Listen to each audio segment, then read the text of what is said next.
नमस्कार. पण आधी मला तुम्हाला विचारायचं आहे की किती वर्षाची ओळख आहे तुमची? गेले 15 वर्ष ओळख आहे. 15 वर्ष. लग्नाला किती वर्ष झाली? 11 वर्ष आले. आणि त्याच्या आधीची 4 वर्ष. हो की नाही? असेच हसतायत का 15 वर्ष ते? तुमच्या हसण्याचं रहस्य काय नाही, लहानपणापासून मला सवय आहे जास्त हसतमुख राहावं, ऐकत आलोय पहिल्यापासून, त्यामुळे हसतो मी. हो. तुम्हाला त्यांच्या सतत हसण्याचा राग नाही येत? नाही नाही, कधीच नाही रागवत ना तुम्ही?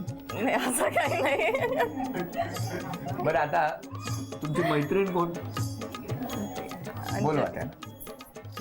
बरं, मला सांगा तुमची आणि यांची ओळख कधीपासूनची? 22-25 वर्ष.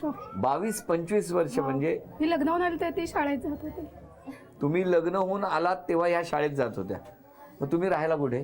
गुजरात कॉलनीत. गुजरात कॉलनीत. मग तुमची ओळख झाली कशी? माझ्या मैत्रिणीची ही बहिणीची मुलगी आहे.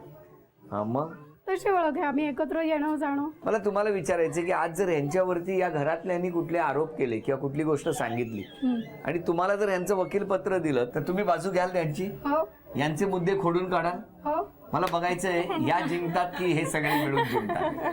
आणि आता तुमच्या घरातल्यांनी यांच्याबद्दल यांनी कुठला स्वभावात बदल केला पाहिजे किंवा कुठली गोष्ट चुकीची आहे हे सांगायचंय. सांगा. मी तिची नणंद आहे. मला असं वाटतं की ती खर्च खूप करते आणि अनावश्यक खर्च जरा जास्त असतो असं वाटतं.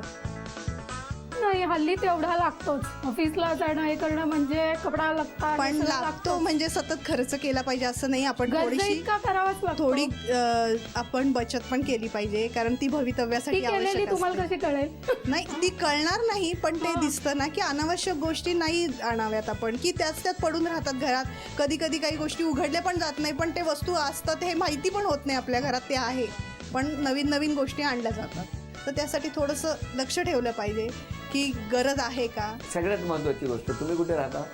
मी पौड रोडला राहते. पौड रोडला. तुम्ही काय कॅमेरे लावले तिकडे? नाही, कॅमेरा नाही, पण मला असं आई वडील किंवा भावाशी बोलताना असं वाटतं की हिचं सतत, आणि ती सांगते ना मी आज हे आणलं ते आणलं, मग म्हणतं की अगं वंदना तुझ्याकडे ही साडी आधी. नणंदबाई आहे?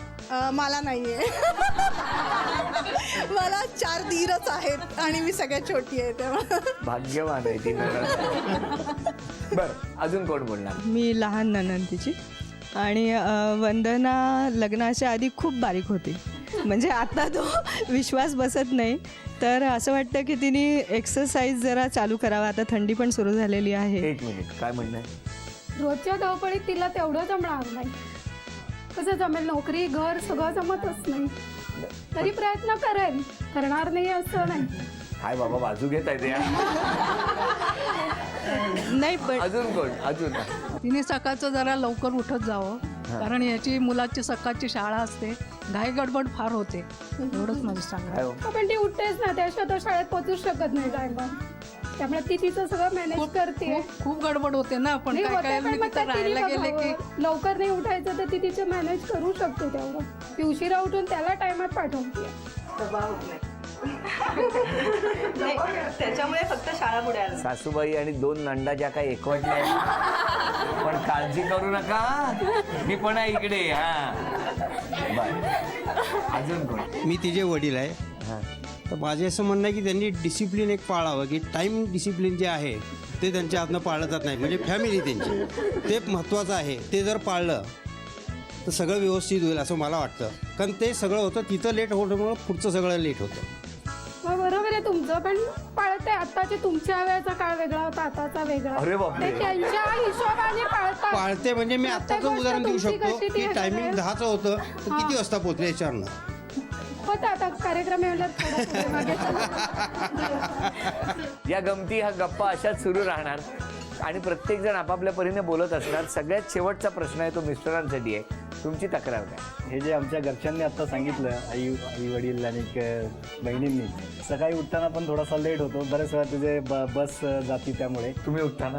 आम्ही दोघंही बरोबर होतो, पण तिला आधी लवकर उठायला. तुम्ही का नाही आधी उठत? नाही, मी उठून स्वयंपाक करू शकत नाही. स्वयंपाक करणं तिचं काम. नाही, पण उतरून त्याची आंघोळ वगैरे तर करू शकता ना? बाकीचं मी करून ठेवतो. ते होय ना? नक्कीच करतो. तरी लेट कसा होतो? मग लेट का होतो? त्याच्यासाठी तक्रार आहे. कधी स्वयंपाक होत नाही, कधी आवरणं होत नाही, त्यामुळे मग कळलं. उद्यापासून आता तुम्हाला विचारायचं, या सगळ्या गोष्टींवर तुमचं काय म्हणणं आहे? मी अजून लवकर उठायचा प्रयत्न कर, म्हणजे आतापर्यंत असं जास्त झालेलं नाहीये की डबा नाही मिळाला म्हणून लेट झालेला आहे त्याला स्कूलला. आणि खर्च पण कमी करायचा प्रयत्न करेल, कारण ह्याच्या फ्युचरसाठी आता सेव्हिंग जास्तीत जास्त करणं गरजेचं आहे. परत फिरायला जाईल रोज उठून सकाळी लवकर.